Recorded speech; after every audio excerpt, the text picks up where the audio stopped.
नमस्कार, मैं हूं रजत अवस्थी और आप देख रहे हैं इम्पैक्ट भारत टीवी। आज का जो विश्लेषण बहुत बड़ी खबर का है जो हम आपको बताने वाले हैं। दिल्ली में आपने पिछले साल बहुत हंगामे देखे और आपने देखा कि आप पार्टी के जो ऊपर पद पे बैठे हुए नेता थे वो एक बहुत बड़े घोटाले में यानी शराब घोटाले में जेल भी होकर के आए। बड़ी नौटंकी वहां पर मचाई रखी पूरी पार्टी ने, आम आदमी पार्टी ने। बीजेपी पर आरोप लगातार लगाए जाते रहे, मोदी पर लगातार आरोप लगाए जाते रहे, केजरीवाल की ओर से, आम आदमी पार्टी की ओर से कि वो लोग तो सबको जेल भेजना चाहते हैं, सबको फंसाना चाहते हैं। लेकिन सच्चाई जो है वो अब सामने आ गई है, क्योंकि सीएजी रिपोर्ट जो कि मोदी ने कहा था जब बीजेपी प्रचंड बहुमत से दिल्ली में इस बार जीती, तो जब वो अपने बीजेपी के कार्यालय पहुंचे थे तो उन्होंने वहां पर अपने भाषण में कहा था कि विधानसभा के पहले सत्र में जो सबसे पहला काम होगा वो सीएजी रिपोर्ट पेश की जाएगी। तो वो वादा भी पूरा हो गया है, उन्होंने सीएजी रिपोर्ट पेश कर दी है। आपकी शराब नीति से, आप गौर से सुनिएगा जो मैं आपको बता रहा हूँ, आपकी शराब नीति से 2000 करोड़ रुपए का घाटा सामने आया है। हंगामा कर रहे 21 आम आदमी पार्टी के विधायक भी सस्पेंड कर दिए गए हैं। तो अब इसी पूरी खबर की आपको पूरी विस्तार से मैं जानकारी दे रहा हूं, तो आखिरी तक आप देखिएगा जरूर। दिल्ली विधानसभा के दूसरे दिन मंगलवार को सदन में शराब नीति पर सीएजी रिपोर्ट पेश की गई। दिल्ली सीएम रेखा गुप्ता ने रिपोर्ट सदन में रखी। एलजीबी के सक्सेना ने कहा कि पिछली सरकार ने इस रिपोर्ट को रोक कर रखा था, इसे सदन में नहीं रखा। उन्होंने संविधान का खुलेआम उल्लंघन किया। इस रिपोर्ट में कहा गया है कि नई शराब नीति से दिल्ली सरकार को 2002 करोड़ रुपए का घाटा हुआ, पॉलिसी कमजोर थी और लाइसेंस प्रक्रिया में गड़बड़ी हुई। एक्सपर्ट पैनल ने पॉलिसी में कुछ बदलाव के सुझाव दिए थे जिन्हें तत्कालीन डिप्टी सीएम मनीष सिसोदिया ने नजरअंदाज कर दिया। इससे पहले सदन में विपक्षी पार्टी आम आदमी पार्टी ने सीएम हाउस में भगत सिंह और अंबेडकर की तस्वीरों के मुद्दे पर भी हंगामा किया। एलजीबी के सक्सेना जब भाषण दे रहे थे तब आप विधायकों ने मोदी मोदी की नारेबाजी की। इसके बाद नेता प्रतिपक्ष अतिशी समेत 21 आम आदमी पार्टी के विधायकों को 3 मार्च तक के लिए सस्पेंड भी कर दिया गया। सदन से बाहर आने के बाद अतिशी ने कहा कि सीएम हाउस से भगत सिंह और अंबेडकर की तस्वीरें क्यों हटाई गईं? क्या पीएम मोदी बाबा साहब अंबेडकर से भी बड़े हैं? उन्होंने कहा कि आम आदमी पार्टी सरकार के समय हर सरकारी दफ्तर में भगत सिंह और अंबेडकर की फोटो लगाई गई थी। कुल मिलाकर के आम आदमी पार्टी की जो ये नेता हैं, जो अतिशी जी हैं, वो हमें ऐसा लगता है कि जो इस समय मुद्दा सामने आया है, घोटाला सामने आया है, नुकसान सामने आया, उससे ध्यान भटकाने के लिए पब्लिक का इस तरह की बातें कर रही हैं, ऐसा हो सकता है। दिल्ली शराब नीति पर सीएजी रिपोर्ट में रुपए 2002 करोड़ घाटे की 4 वजह जो बताई गई वो मैं आपको बताता हूँ। सरकार ने नॉन कन्फर्मिंग म्यूनिसिपल वार्ड्स में दुकानें खोलने की समय पर परमिशन नहीं दी। इसकी वजह से 94,153 करोड़ रुपए का नुकसान हुआ। ठेकेदारों ने लाइसेंस सरेंडर कर दिए, लेकिन सरकार फिर से टेंडर जारी करने में असफल रही। इसकी वजह से 890.15 करोड़ रुपए का नुकसान हुआ। कोरोना महामारी के समय ठेकेदारों को नियम के विरुद्ध जाकर छूट देने की वजह से 144 करोड़ रुपए का नुकसान हुआ। लोकल लाइसेंस धारकों से उचित सिक्योरिटी डिपॉजिट नहीं वसूलने से 27 करोड़ रुपए का घाटा वहां पर हुआ है। अब मेरा एक सबसे बड़ा प्रश्न है कि अब क्या कहा जाएगा? अब क्या बोलेंगे केजरीवाल की कौन उन्हें फंसा रहा है? और ये भी सामने आया कि सीएजी रिपोर्ट इसीलिए पेश नहीं करने दे रही थी आम आदमी पार्टी की सरकार जब थी। विधानसभा में आबकारी ऑडिट रिपोर्ट पेश की गई। इसके 7 अध्याय 2017 से 21 की आबकारी नीति पर है, 1 अध्याय नई आबकारी नीति पर है। दिल्ली सरकार ने पुरानी आबकारी नीति की खामियों और भ्रष्टाचार को दिल्ली की जनता के सामने उजागर किया था। उस नीति के तहत हरियाणा और यूपी से अवैध रूप से शराब लाई जाती थी। ये रिपोर्ट वही बात दोहरा रही है जो हमने कहा था पहले कि पुरानी नीति के कारण दिल्ली की जनता को घाटा हो रहा है। इस नीति से यह स्पष्ट होता है कि पुरानी नीति को हटाकर आप सरकार ने यह सही फैसला लिया, ऐसा वो कहा गया। इस रिपोर्ट के 8वें अध्याय में कहा गया है कि नई नीति पारदर्शी थी, इसमें कालाबाजारी रोकने के उपाय थे और इसके जरिए राजस्व में वृद्धि होनी चाहिए थी। तो फिर ये घोटाले कैसे हो गए? ये हमारा सवाल है। जब यही नीति पंजाब में लागू की गई तो वहां आबकारी राजस्व में वृद्धि हुई। इस नीति के कारण 2021 से 2025 तक राजस्व में 65% की वृद्धि हुई है। रिपोर्ट कहती है कि अगर नई नीति सही तरीके से लागू होती तो राजस्व एक साल में ही 4,108 करोड़ से बढ़कर 8,911 करोड़ हो जाता। ये नई नीति लागू नहीं की गई, इसलिए 2,000 करोड़ रुपए कम राजस्व आया। इसकी जांच होनी चाहिए कि इसे किसने लागू नहीं होने दिया। इसके लिए 3 लोग जिम्मेदार हैं, दिल्ली, एलजी, सीबीआई और ईडी। ये नीति स्पष्ट करती है कि आप सरकार ने पुरानी नीति को हटाकर सही निर्णय लिया। हम मांग करते हैं कि इस सीएजी रिपोर्ट के आधार पर एफआईआर दर्ज कर जांच कराई जाए और कार्रवाई की जाए। आम आदमी पार्टी की ये बेतुकी बातें आप लोग सुन रहे हैं ना, तो ये है सच्चाई। अभी भी ईडी और ये सब लोगों पर एलजी यही सब बातें बोली जा रही हैं। इस रिपोर्ट ने हमारी बात को पुख्ता कर दिया कि शराब की बिक्री में भ्रष्टाचार था। इस रिपोर्ट से पता चलता है कि 28% से ज्यादा भ्रष्टाचार ठेकेदारों द्वारा किया जा रहा था और पैसा दलालों की जेब में जा रहा था। इस रिपोर्ट से पता चलता है कि शराब की कालाबाजारी हो रही थी। सबको पता था कि शराब के ठेके किस पार्टी के लोगों के पास है। शराब के ठेकेदारों ने लागत मूल्य की गलत गणना करके मुनाफा भी कमाया है। सीएजी रिपोर्ट पर विपक्ष की नेता अतिशी के 3 बयान हैं जो अभी हमने आपको बताए हैं। अब आप ही सोचिए कि अभी भी ईडी, एलजी यही सब गाना गाया जा रहा है। अब तो भाई साहब ये सब चीजें रोक दो, अब तो सच्चाई सामने आ गई है जनता के। विधानसभा सत्र 2 दिन के लिए बढ़ाया गया है। रिपोर्ट की माने दिल्ली सरकार ने विधानसभा का सत्र 2 दिन के लिए बढ़ा दिया है, यानी अब सत्र 28 फरवरी और 1 मार्च को भी चलेगा। इससे पहले सत्र 3 दिन यानी 24, 25 और 27 फरवरी तक ही चलाने की जानकारी सामने आई थी। 26 फरवरी को शिवरात्रि की वजह से छुट्टी इसमें दी गई है। सीएजी रिपोर्ट पर दिल्ली के मंत्री मनजिंदर सिंह सिरसा ने कहा, सीएजी रिपोर्ट में यह सामने आया है कि अरविंद केजरीवाल जी के अपने दोस्तों को शराब का काम देने से लगभग 4,004 करोड़ रुपए का नुकसान हुआ है। अरविंद केजरीवाल ने अपने अयोग्य दोस्तों को 1% की पार्टनरशिप बड़ी कंपनियों में देकर उनको शराब ठेका दिलवाया। सीएजी रिपोर्ट में वो सारी घोटाले की चीजें सामने आई हैं जो केजरीवाल जी 10 सालों से छिपाकर बैठे थे। कितनी बड़ी बातें हैं।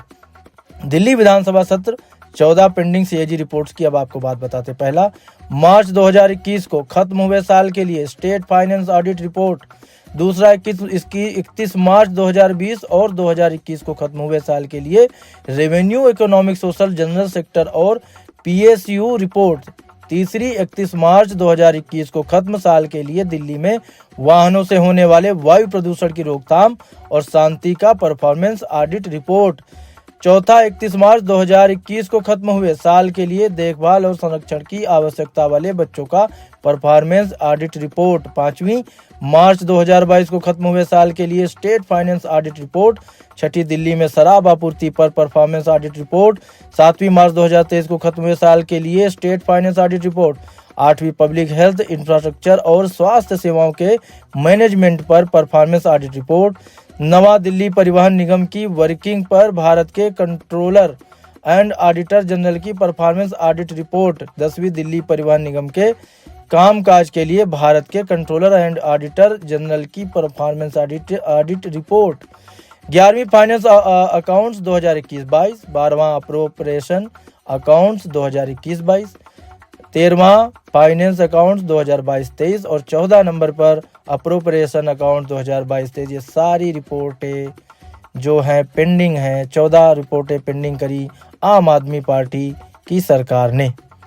ये सारी रिपोर्टें पेंडिंग थी। अब आप सोच लीजिए कि कामकाज किस स्तर पर चल रहा था कि ये सारी चीजें वहां पर पेंडिंग थी। उसके बाद अतिशी जी क्या कहती है कि बीजेपी ने सीएम ऑफिस में बाबा साहब भीमराव अम्बेडकर की फोटो की जगह नरेंद्र मोदी की फोटो लगा दी है।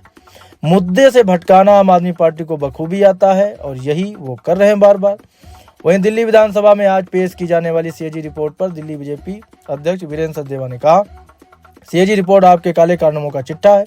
चुनाव में हमने दिल्ली की जनता से वादा किया था कि जिसने भी भ्रष्टाचार किया है उसे जवाब देना होगा। आज हमें उम्मीद है कि एलजी के भाषण के बाद जब सीएजी रिपोर्ट आई है तो उसने ये सारे जवाब दे दिए हैं। तो ये सारी चीजें खुलकर जो सामने आई, ये रिपोर्ट आई।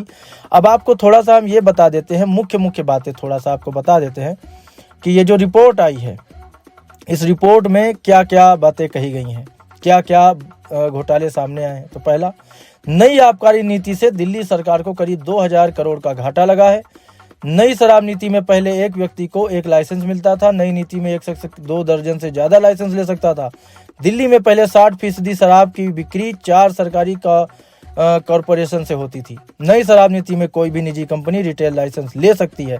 शराब बिक्री का कमीशन 5% से बढ़ाकर 12% किया गया था। ये मैं आपको बता रहा हूँ कि ये जो इन लोगों ने आम आदमी पार्टी ने जो ये बदलाव किए थे उससे नुकसान क्या हुआ है और उन्होंने क्या बदलाव किए थे, ये आपको बता रहा हूँ, थोड़ा समझिएगा ध्यान से। घरेलू और मिक्स लैंड यूज में भी शराब की दुकानें खोली गई। एमसीडी और डीडीए की अप्रूवल नहीं ली गई। शराब दुकानें गलत जगह पर खोली गई। शराब की क्वालिटी से समझौता किया गया। क्वालिटी स्टैंडर्ड और बीआईएस की रिपोर्ट नहीं होने पर भी शराब बेचने की परमिशन मिली। शराब की टेस्टिंग की कुछ रिपोर्ट दी गई, लेकिन जांच में पता चला कि ये लैब अनाधिकृत थी। थोक का लाइसेंस शराब वितरक और शराब निर्माता कंपनियों को भी दे दिया गया, जो कि उल्लंघन है। लाइसेंस देने से पहले आर्थिक या आपराधिक कोई जांच नहीं की गई। शराब लाइसेंस देने में राजनीतिक दखल और भाई भतीजावाद भी हुआ, यानी परिवारवाद देखा गया। लिकर जोन के लिए 100 करोड़ के निवेश की जरूरत होती थी, लेकिन नई पॉलिसी में इसे खत्म कर दिया गया। कैबिनेट की मंजूरी लेने के लिए नियमों का उल्लंघन हुआ। शराब की दुकान खोलने में नियमों को ताक पर रखकर अवैध शराब की दुकानें भी खोली गईं। विदेशी शराब के मामले में 51% रिपोर्ट पुरानी या गायब थी।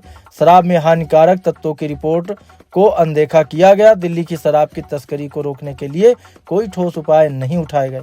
अवैध शराब बेचने को बढ़ावा इसमें दिया गया है। ये सारी चीजें आपको मैं बता रहा हूँ। नॉन परफॉर्मिंग वार्ड्स में रिटेल दुकान की खोलने से 941.53 करोड़ का नुकसान हुआ है। सरेंडर कर दिए गए लाइसेंस का फिर से टेंडर न करने से 890 करोड़ का नुकसान हुआ है। कोरोना का हवाला देकर जोनल लाइसेंस की माफ किए जाने से 144 करोड़ का नुकसान हुआ है। जोनल लाइसेंस का सही तरीके से सिक्योरिटी डिपॉजिट न लेने के कारण 27 करोड़ का नुकसान हुआ है। दिल्ली शराब नीति 2010 के नियम 35 को लागू नहीं किया गया। थोक विक्रेताओं को मुनाफा हुआ, लेकिन राजस्व गिर गया। आप सरकार ने रिटेल विक्रेताओं को बिना किसी जांच पड़ताल के लाइसेंस दिए। शराब की कीमत तय करने में भी पारदर्शिता नहीं रखी गई। शराब बनाने वाली कंपनियों और थोक विक्रेताओं के बीच गठजोड़ का रास्ता साफ किया। बड़े आर्थिक प्रभाव वाली रियायतों को बिना कैबिनेट की मंजूरी और उपराज्यपाल से सलाह मशवरा के दिया गया। एक्सपर्ट पैनल की सिफारिशों को तत्कालीन उप मुख्यमंत्री और आबकारी मंत्री मनीष सिसोदिया ने नजरअंदाज किया। गंभीर तरीके से लाइसेंस की प्रक्रिया के साथ खिलवाड़ किया गया। आबकारी विभाग ने बुनियादी रिकॉर्ड्स को भी संभाल कर ठीक तरह से नहीं रखा। आप सरकार लाइसेंस के नियमों को तोड़ने वालों पर जुर्माना भी नहीं लगा सकी। आप सरकार के एक आवेदनकर्ता को 54 शराब की दुकानों की मंजूरी दी गई। ये सारी गड़बड़ियां हम आपको बता रहे हैं। ये सब उस सीएजी रिपोर्ट में सामने आया है।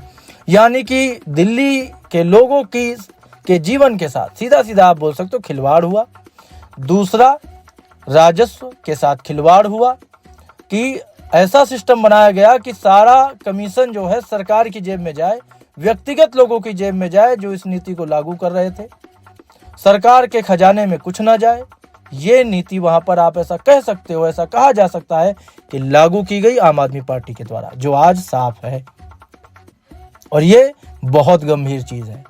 खुद को कट्टर ईमानदार कहने वाले वो लोग, वो आम आदमी पार्टी और उसके नेता, चाहे कि अरविंद केजरीवाल हो, मनीष सिसोदिया हो, सत्येंद्र जैन हो या कोई भी हो, उन सब का ये जो रिपोर्ट आई है, उन सब की बातों का, बयानों का ये एक बहुत बड़ा एक तरह से आप कह सकते हैं कि प्रमाण के साथ ऐसी चीज आई है कि अब उनके पास बोलने के लिए कुछ है ही नहीं। तो उनको मुद्दा क्या मिलता है कि किसकी तस्वीर हटाई जा रही है मुख्यमंत्री के चेंबर से, किसकी नहीं हटाई जा रही है। तो ये जो चीजें हैं, पब्लिक इससे, मेरे हिसाब से पब्लिक को इस समय ये चीज समझ में आ रही होगी कि कितना बड़ा घोटाला, कितनी बड़ी साजिश की गई आम आदमी पार्टी के द्वारा, जो आज सबके सामने है।